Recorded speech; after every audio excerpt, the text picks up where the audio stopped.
बहुत साल पुरानी बात है। एक राज्य में एक राजा रहता था। राजा निपुत्रिक होने के कारण काफी लोग राजा से मिलने जाते थे ताकि राजा की समस्या का निवारण कर सके।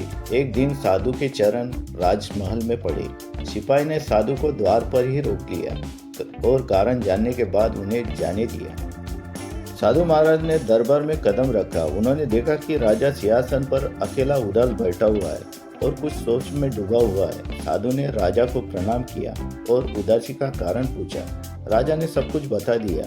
राजा ने साधु को अपने महल में रहने की इच्छा जाहिर की। साधु ने राजा का न्योता स्वीकार किया और 4-5 दिन राजा ने साधु की खूब सेवा की।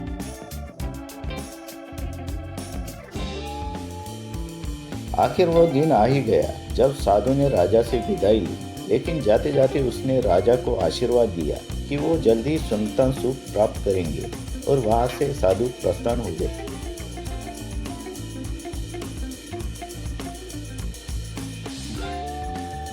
आखिर साधु के आशीर्वाद से राजा को संतान प्राप्त हुई, जिससे राजा रानी दोनों बहुत खुश थे और राज्य में खुशी की लहर पहुंच गई। राजा की संतान धीरे धीरे बढ़ रही थी, जिसे देख राजा रानी का खुशी का ठिकाना नहीं रहा। साथ में राजा की चिंता भी बढ़ रही थी। ये मेरे राज्य का सही उत्तराधिकारी होगा या नहीं? राज्य में सुख शांति लाएगी कि नहीं? इतने साल पीढ़ी दर पीढ़ी राज्य में हमने लोगों को न्यायप्रिय भावना दी है, किसी के साथ अन्याय नहीं होने दिया। आने वाला राजा भी वंश पीढ़ी को आगे बढ़ाएगा तो मेरा जन्म सफल हो जाएगा। मेरा बेटा हमारे खानदान का नाम रोशन करेगा। वो वीर बहादुर और शांतिप्रिय नेता बनेगा।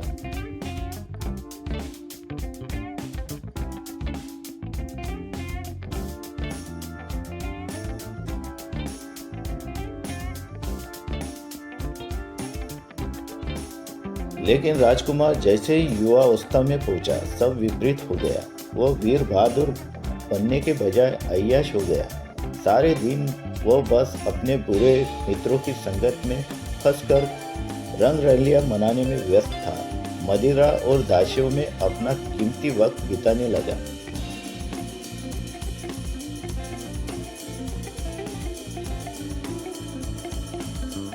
इधर राजा के बेटे के बारे में पता चलने के बाद उसने तुरंत साधु महाराज को बुला लिया और कहा, आपके आशीर्वाद से जो संतान प्राप्त हुई है वो एकदम निकम्मी और नालायक निकली है।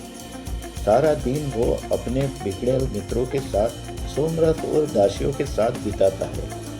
साधु ने कहा, चिंतित मत हो पुत्र, सब कुछ ठीक हो जाएगा।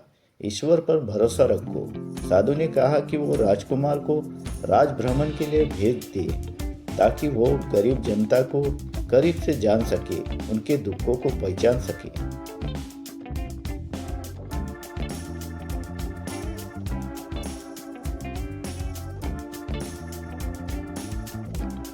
राजा ने साधु की बात मान ली और राजकुमार को राज भ्रमण पर भेज दिया। राज भ्रमण करते समय सिपाही पीछे छूट गए और राजकुमार जंगल में भटक गया। बहुत ढूंढने के बाद कोई नजर नहीं आया, इसलिए राजकुमार अकेला चलता रहा।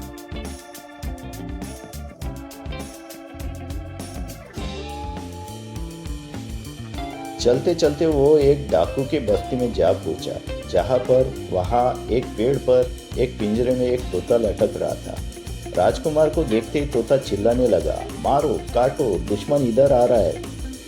डाकू सतर्क हो गए और राजकुमार के पीछे पड़ गए। डाकुओं की बस्ती से निकलने के बाद वो एक साधु की बस्ती में जा पहुंचा। वहां पर भी एक तोता टंगा हुआ था। राजकुमार को दूर से आते देख तोता चिल्लाया, अतिथि आ रहा है, उसका स्वागत करो, स्वागत करो। वहां के कुछ साधु राजकुमार के स्वागत के लिए पहुंचे और सम्मान पूर्वक राजकुमार की हालचाल पूछने लगे। राजकुमार भी घोड़े से नीचे उतरकर उनसे वार्तालाप करने लगा। साधु से पूछा, साधु जी, इससे पहले मैं डाकू की बस्ती में वहां पर भी एक तोता टंगा हुआ था। वो देखकर मुझे मारो काटो ऐसा चिल्लाने लगा। यहाँ पर जो तोता है वो मेरा स्वागत करने के लिए बोल रहा है। साधु ने मंद मंद मुस्कुराते हुए जवाब दिया, पुत्र, यह सब संगत का परिणाम है।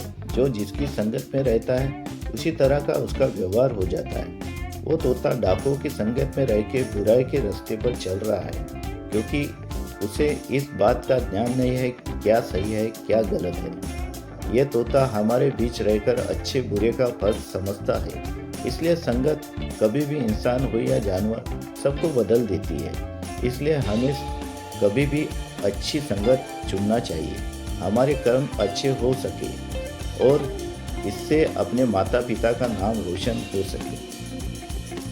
साधु के बस्ती के बाद राजकुमार को सिपाहियों ने ढूंढ लिया और राजकुमार राजमहल लौटने से पहले एक जगह बैठकर साधु की बातों पर गौर करने लगा। बहुत विचार करने पर उसे अपने जीवन पर धिक्कार होने लगा। उसने अपने माता पिता से इतना प्यार का गलत इस्तेमाल किया, इस बात पर पछतावा करने लगा। अब उसने नेकी की राह पर चलने की ठानी और राजमहल की ओर लौट आया।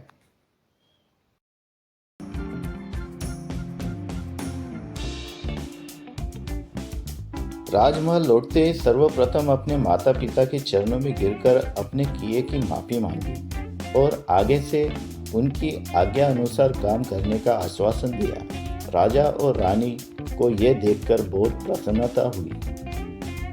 उसके बाद राजकुमार की जीवन शैली में गजब का बदलाव हो गया। वो हर दिन गांव वालों के बीच जाकर उनकी समस्या को जानता और सुलझाने की कोशिश करता। कुछ दिनों में ही वो गांव वालों का चहेता बन गया और उसे देख राजा का सीना गर्व से फूल जाता। अब उसे लगा कि राजा का सही उत्तराधिकारी उसे प्राप्त कर लिया।